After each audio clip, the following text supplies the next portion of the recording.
Welcome to a special series where we interview a host of notable people from the G100 Summit in Los Cabos, Mexico, on the moment that changed everything. Here, you'll learn their secrets to success, gain invaluable insights into what shaped their careers, and key takeaways on what it takes to be a leader in their field. This is absolutely what we need. This is absolutely the future. We have to get on this. Talk to people who think so beautifully about big, complex challenges. G100 Los Cabos, Mexico, a special series on the moment that changed everything.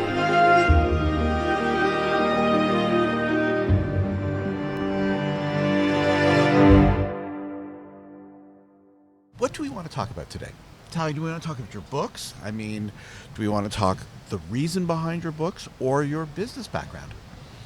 I would like to speak about how my books come about. Okay, terrific. So, should we take them in order? Or is it the themes that you wish to explore? Or talk about? I guess both. Okay. Basically, I know now that I think in a novel form. When I started to write, I didn't know why I started to write the novel. Okay.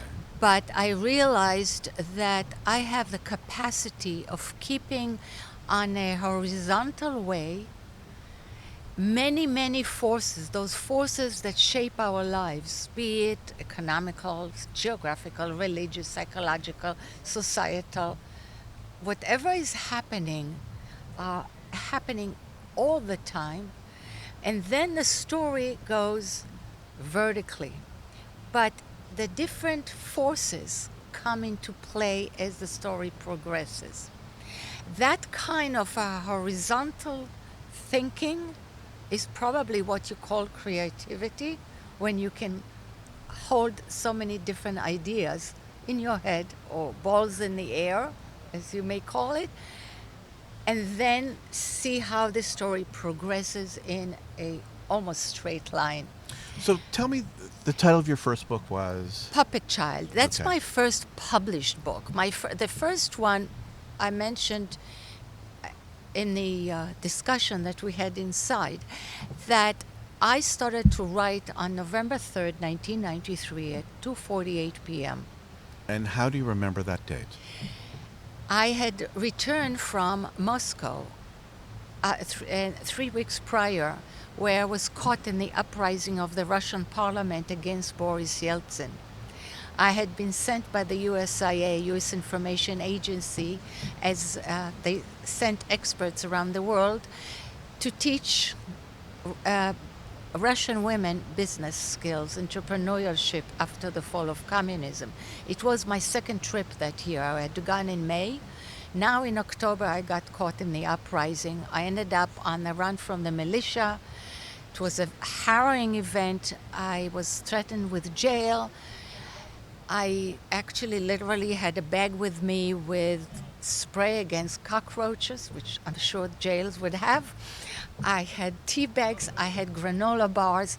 I was wearing sneakers and jeans, which only prostitutes in Russia were able to afford. Yeah. But if I have to run, that's what I was going to do.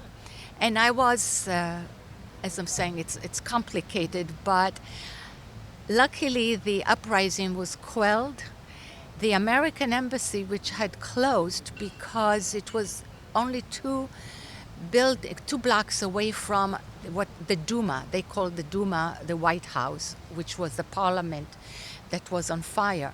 That's where the fighting was going. So the American embassy was closed for 3 days, and the staff was hiding in the basement for 3 days without a change of underwear. But luckily, as I'm saying, the uprising was quelled.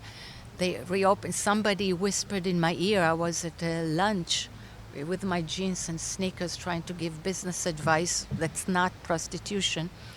And somebody whispered in my ears that the American embassy reopened. And I went outside. asked somebody to write on in Cyrillic a piece of paper to write American Embassy, and had a $5 bill. Stopped the car because there were no taxi services Right. at that time. That's a private kind of initiative. And I was hoping that person, that guy, would take me to the embassy rather than figure out I have a lot more of those $5 bills on me and decide to take me elsewhere and rob me. And they brought me to the American Embassy. I had a liaison, and I had not been allowed to take my suitcase from my hotel. I left it packed. But he put me in a Marriott hotel. I was never so happy as to see the word Marriott. But my suitcase was in Hotel Sputnik. But before you were one of the Seven Sisters. What Seven Sisters? There's 7 hotels that they call the Seven Sisters in Moscow. That I don't know. Yeah. It was a hotel for $25 a night where we were supposed to be close to the people that we were educating. At any rate, he sent somebody who was able to get my suitcase, I guess on behalf of the American Embassy, and they whisked me out of the country on the first flight the next day. At that time, pre-internet, I wrote to a lot of people who called to say what happened. My poor husband had called our congressman, put the State Department on alert, and people called to say what happened, and I sent out this printed copy of those 23-page report that I wrote to the USIA, why I returned after 4 days rather than 14 days. And on November 3rd, 3 weeks later, I went to lunch with a friend who was a journalist, and I said to her, here is the report, don't ask questions, all it needs is hot sex and I have a novel. So she says, why don't you write it? So I went back to the office, and at 2:48 I began to type Hotel Sputnik. So let me ask you a question. How did your husband feel about this? Actually, until then, running my own business and having clients all over the country, I was always, every week, I was on the go, flying around the country to see clients. So the idea, I think he thought my writing was equivalent of keeping me pregnant and barefoot. So I'd be stuck finally at home. But in fact, after a few months, I had the first draft. I signed up for a lot of writing workshops and conferences. I became a conference junkie. And for 3-4 years, every week, I was elsewhere, flying around, studying the art and the craft of fiction writing.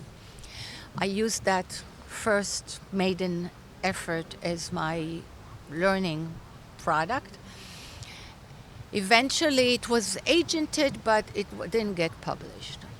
So, before you go on, what were you like as a kid? Interesting. I was very, very serious. I had very strong opinions and values, and I would fight for them, for what's right. And I remember once in my class, we were about 11 years old when the team of the boys needed shirts for the team. And instead of ordering them at the sports store where it's been printed, we all chipped because one of their sisters, older sister, said she was going to make it instead. The whole class, we were a class of 40 kids. Israel didn't have classes of 20, so we were 38 to 40 kids. We all chipped for those 6 shirts, and as soon as they arrived, and maybe the first wash, all the paint went through and they were destroyed. So now we had to order 6 more shirts, and I demanded that she return the money. Okay. She take responsibility. And I would say we had some kids that were really, really, really poor. And I was fighting for them. I wasn't fighting. My parents had money. My father was a lawyer. My mother. I mean, we weren't wealthy, but we were yeah, comfortable. very comfortable.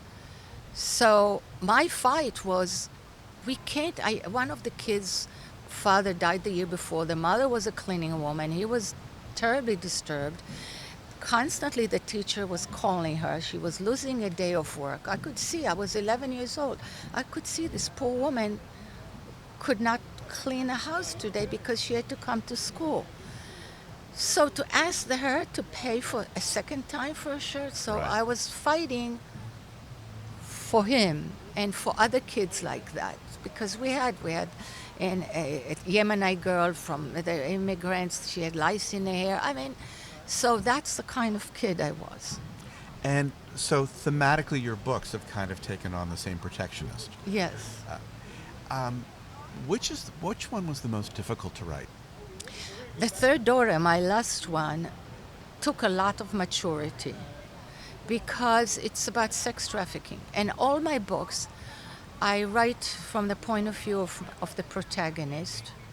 Some of them, not all. I may have different point of view. I may change point of view, but there is a strong protagonist that goes through the journey. But this one is only through her. And I completely enter the character. I see the world through her eyes, and I hear the sound, smell the smells. I feel the weather on my skin, and mostly I bring the emotions. And it's gut-wrenching to be enslaved into sex trafficking. But I'm there with her. As I write the scene, it's like in a dream, when you have a dream sequence and you really feel it's real. And you're able to put yourself into the mindset? Completely. I completely go into a trance. Have you been able to do that throughout your whole life, about imagining what someone else is thinking? Yes. Because that's a gift. I mean, that's something that's amazing to be able to do, because you're able to think like someone else, which is interesting enough because that's what I do for my living. It's all about thinking about someone else. So that's kind of your process, I imagine, to be able to put it together. What's the next one? I have two next one. One is already finished. It's with HarperCollins, but I asked not to release it this year, 23, but wait for 24 for a variety of reasons, some technical, such as I want to make the introduction, the launch in Florida, where I have a huge number of literary events of 300 to 500 people each already signed me up to be there. Wow. With my book. So I want to start in Florida in that season.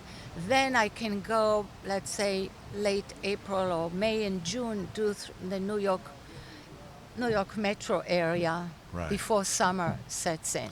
So you work just as hard at promoting your book as you write the book, is that right? Yes, my head is marketing because that's what That's I your did background. before. Right.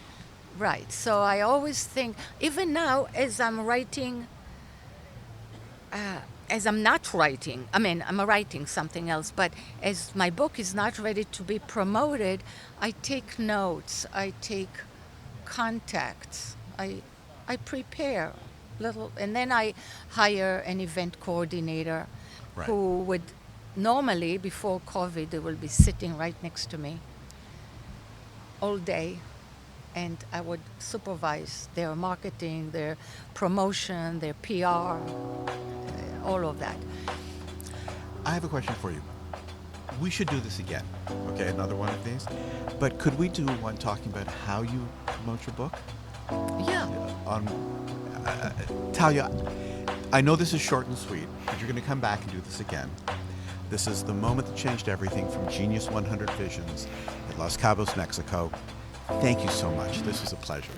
Thank you. To learn more about how you can support G100 initiatives, visit genius100visions.com.